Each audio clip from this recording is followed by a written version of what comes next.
Would it be an indiscretion to ask to see those precious pills? Continued Beecham, hoping to take him at a disadvantage.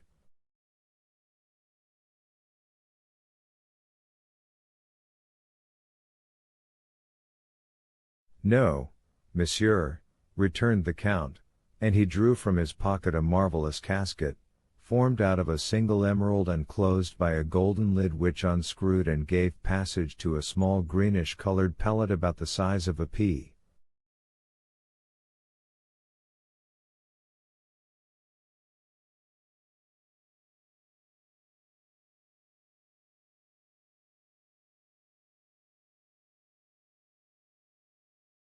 This ball had an acrid and penetrating odor.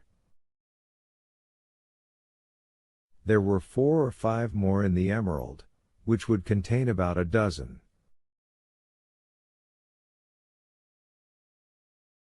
The casket passed around the table, but it was more to examine the admirable emerald than to see the pills that it passed from hand to hand.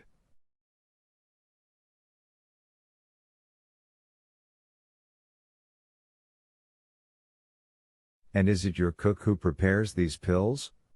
Asked Beecham. Oh, no, monsieur, replied Monte Cristo, I do not thus betray my enjoyments to the vulgar.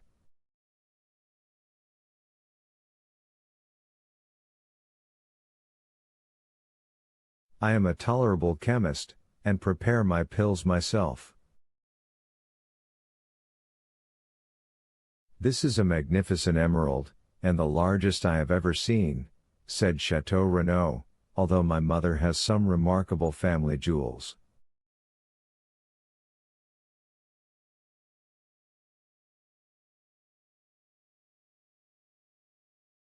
I had 3 similar ones, returned Monte Cristo. I gave one to the Sultan, who mounted it in his sabre, another to our Holy Father the Pope, who had it set in his tiara, opposite to one nearly as large, though not so fine, given by the Emperor Napoleon to his predecessor, Pius VII.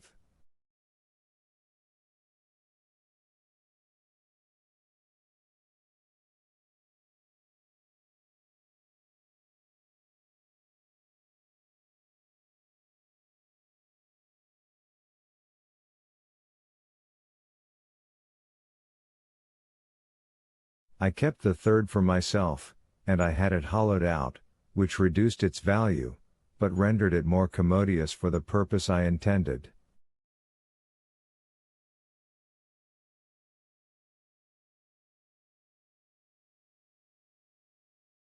Every one looked at Monte Cristo with astonishment. He spoke with so much simplicity that it was evident he spoke the truth, or that he was mad. However, the sight of the emerald made them naturally incline to the former belief.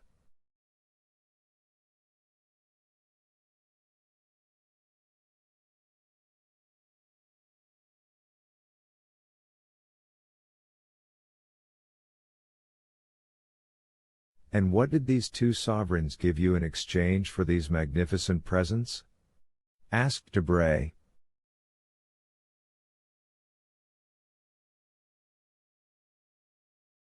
The Sultan, the liberty of a woman, replied the Count, the Pope, the life of a man, so that once in my life I have been as powerful as if heaven had brought me into the world on the steps of a throne.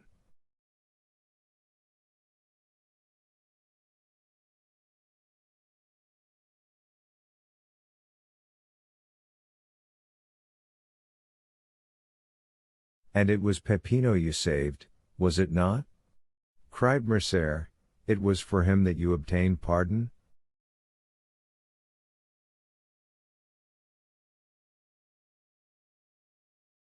Perhaps, returned the Count, smiling.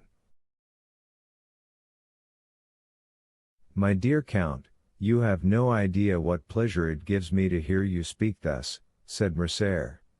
I had announced you beforehand to my friends as an enchanter of the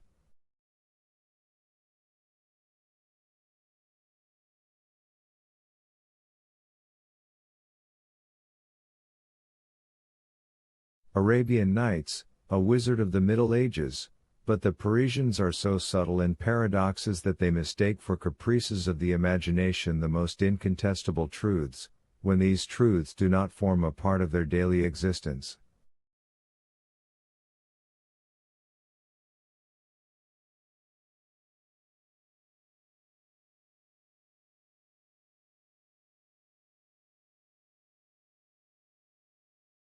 For example, here is Debray who reads, and Beecham who prints, every day. A member of the Jockey Club has been stopped and robbed on the boulevard. 4 persons have been assassinated in the Rue Saint-Denis or the Faubourg Saint-Germain. 10, 15, or 20 thieves have been arrested in a café on the Boulevard du Temple, or in the Thermes de Julien, and yet these same men deny the existence of the bandits in the Maremma, the Campagna di Romana, or the Pontine Marshes.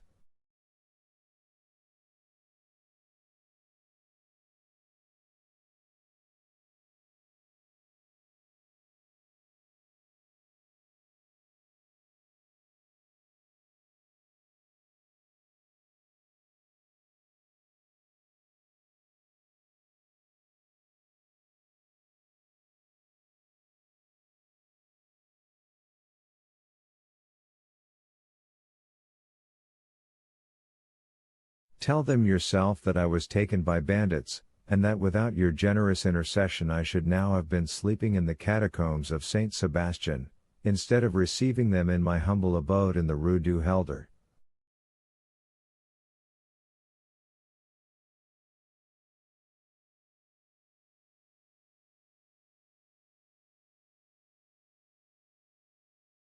Ah, said Monte Cristo, you promised me never to mention that circumstance. It was not I who made that promise, cried Mercer, it must have been someone else whom you have rescued in the same manner, and whom you have forgotten.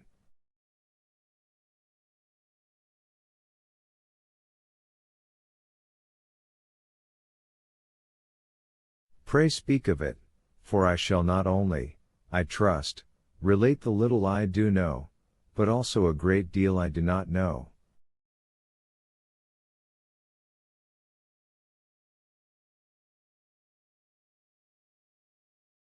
It seems to me, returned the Count, smiling, that you played a sufficiently important part to know as well as myself what happened.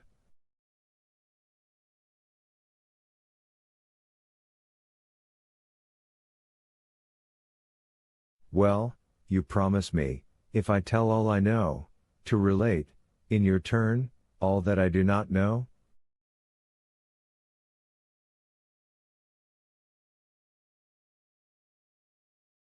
That is but fair, replied Monte Cristo. Well, said Mercer, for 3 days I believed myself the object of the attentions of a mask, whom I took for a descendant of Tullio or Popoea, while I was simply the object of the attentions of a contadina, and I say contadina to avoid saying peasant girl.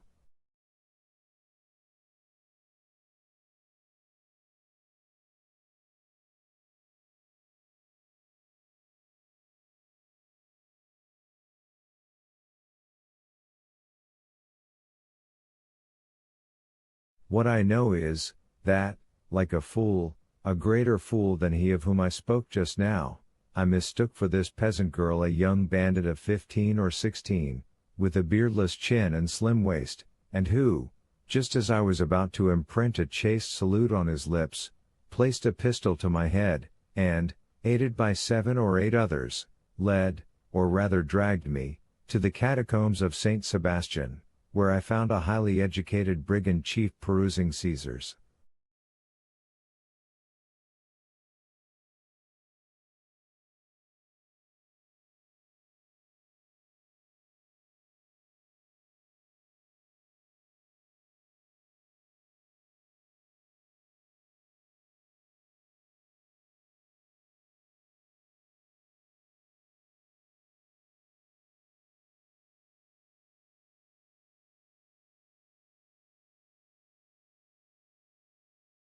Commentaries, and who deigned to leave off reading to inform me, that unless the next morning, before 6 o'clock, 4,000 piastres were paid into his account at his banker's, at 6:15 I should have ceased to exist.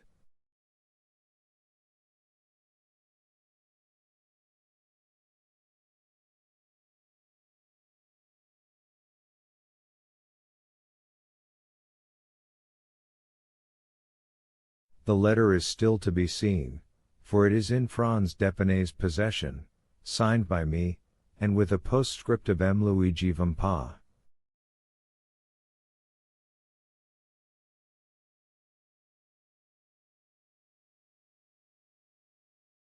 This is all I know, but I know not, Count, how you contrive to inspire so much respect in the bandits of Rome who ordinarily have so little respect for anything.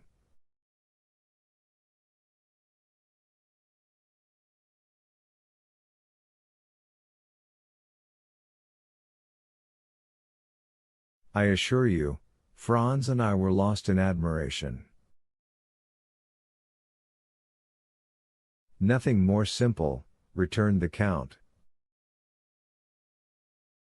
I had known the famous Vampa for more than 10 years.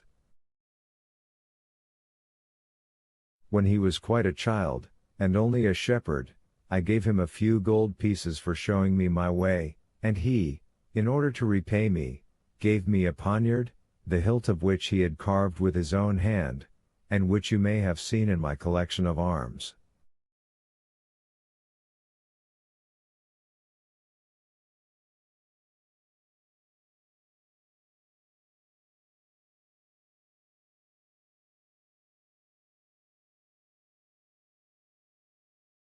In after years, whether he had forgotten this interchange of presents, which ought to have cemented our friendship, or whether he did not recollect me, he sought to take me, but, on the contrary, it was I who captured him and a dozen of his band.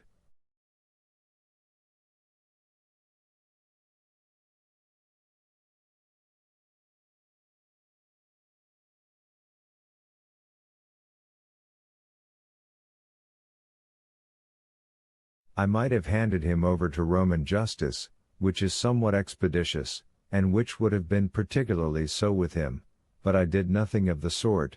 I suffered him and his band to depart.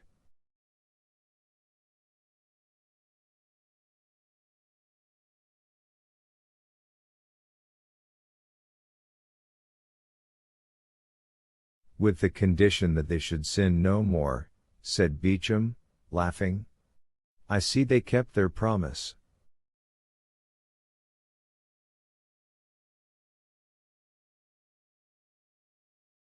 No, monsieur, returned Monte Cristo, upon the simple condition that they should respect myself and my friends.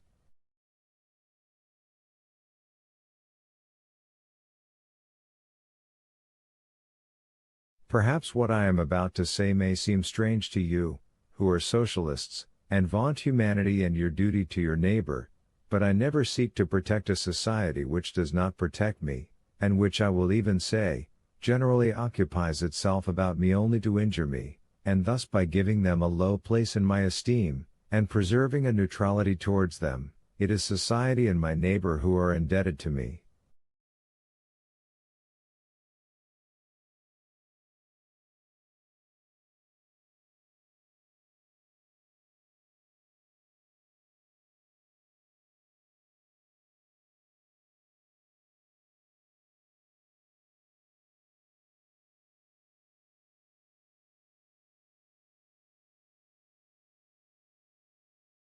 Bravo! Cried Chateau Renaud, you are the first man I ever met sufficiently courageous to preach egotism.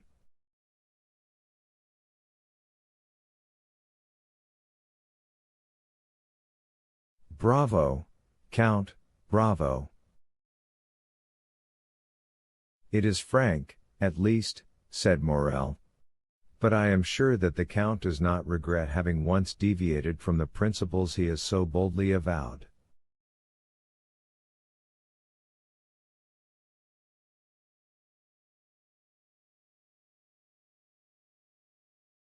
How have I deviated from those principles, monsieur? Asked Monte Cristo, who could not help looking at Morel with so much intensity, that 2 or 3 times the young man had been unable to sustain that clear and piercing glance.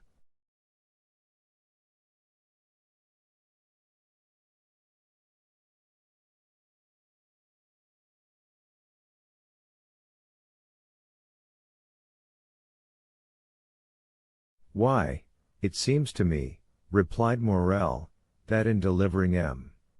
de Mercer, whom you did not know, you did good to your neighbor and to society."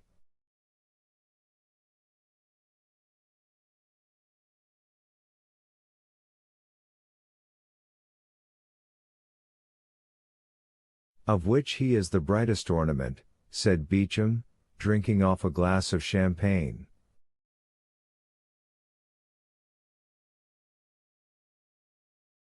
"My dear Count," cried Mercer, "you are at fault, you, one of the most formidable logicians I know, and you must see it clearly proved that instead of being an egotist, you are a philanthropist."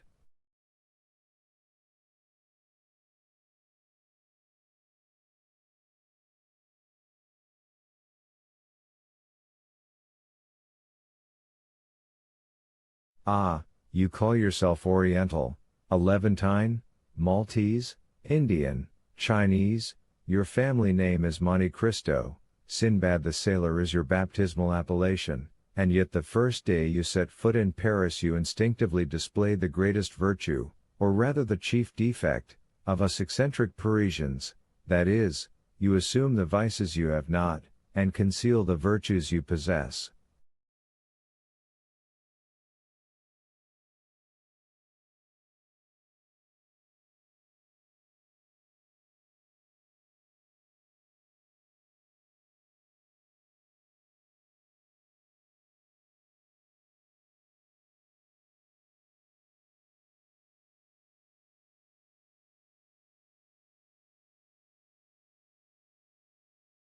"My dear Vicomte," returned Monte Cristo, "I do not see, in all I have done, anything that merits, either from you or these gentlemen, the pretended eulogies I have received."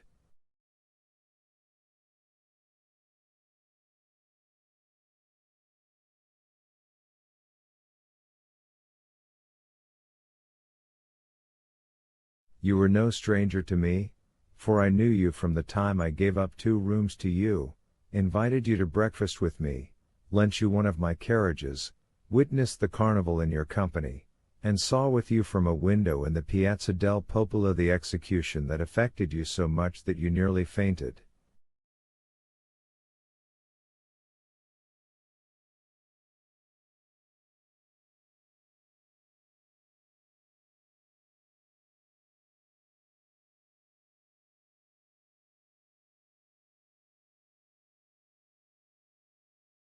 "I will appeal to any of these gentlemen, could I leave my guest in the hands of a hideous bandit, as you term him?"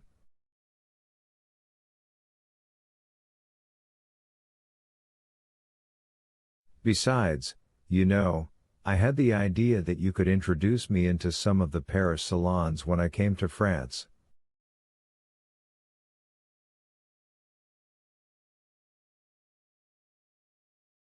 "You might some time ago have looked upon this resolution as a vague project, but today you see it was a reality, and you must submit to it under penalty of breaking your word."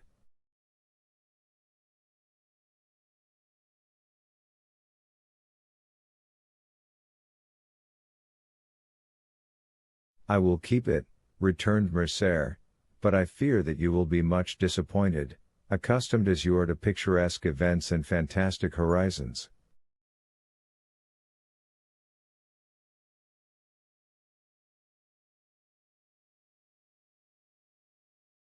"Amongst us you will not meet with any of those episodes with which your adventurous existence has so familiarized you. Our Chimborazo is Montmartre, our Himalaya is Mount Valérien, our great desert is the plain of Grenelle, where they are now boring an artesian well to water the caravans."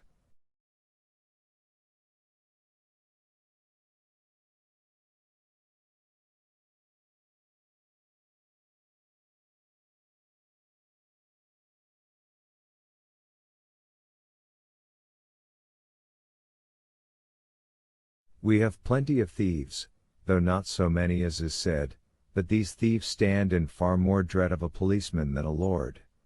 France is so prosaic, and Paris so civilized a city, that you will not find in its 85 departments, I say 85, because I do not include Corsica, you will not find, then, in these 85 departments a single hill on which there is not a telegraph, or a grotto in which the commissary of police has not put up a gas lamp.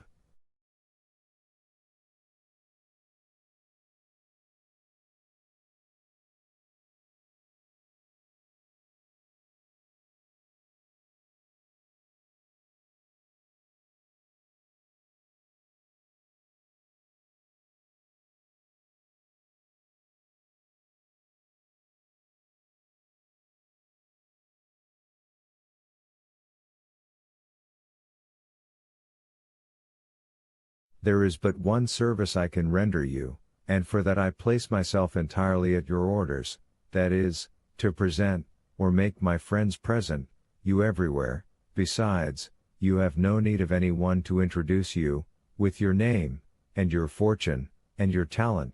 Monte Cristo bowed with a somewhat ironical smile. You can present yourself everywhere, and be well received.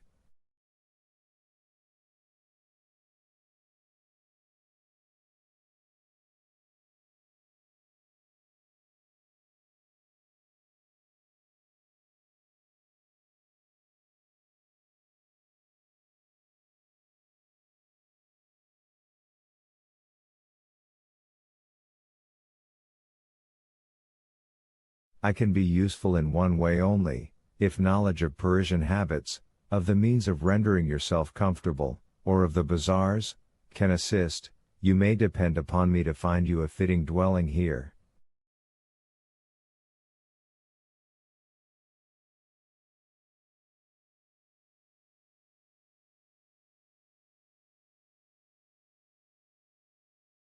I do not dare offer to share my apartments with you, as I shared yours at Rome. I, who do not profess egotism, but am yet egotist par excellence, for, except myself, these rooms would not hold a shadow more, unless that shadow were feminine.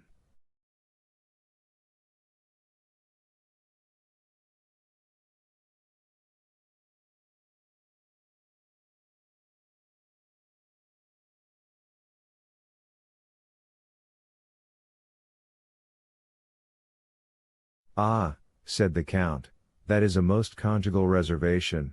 I recollect that at Rome you said something of a projected marriage. May I congratulate you?